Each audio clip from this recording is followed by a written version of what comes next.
Ba, ano yun? Bakit? Pero lang. Bakit ano ako katabi?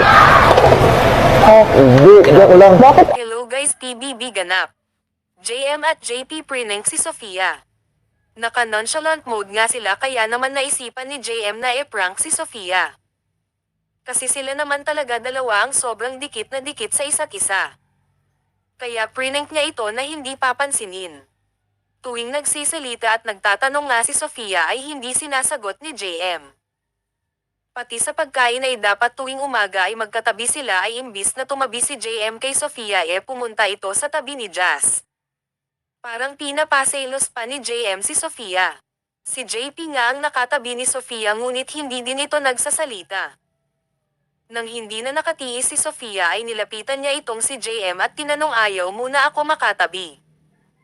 Hindi makatiis si JM at sumagot ito nang hindi na daw ayaw niya makatabi si Sofia dahil hindi daw pwede.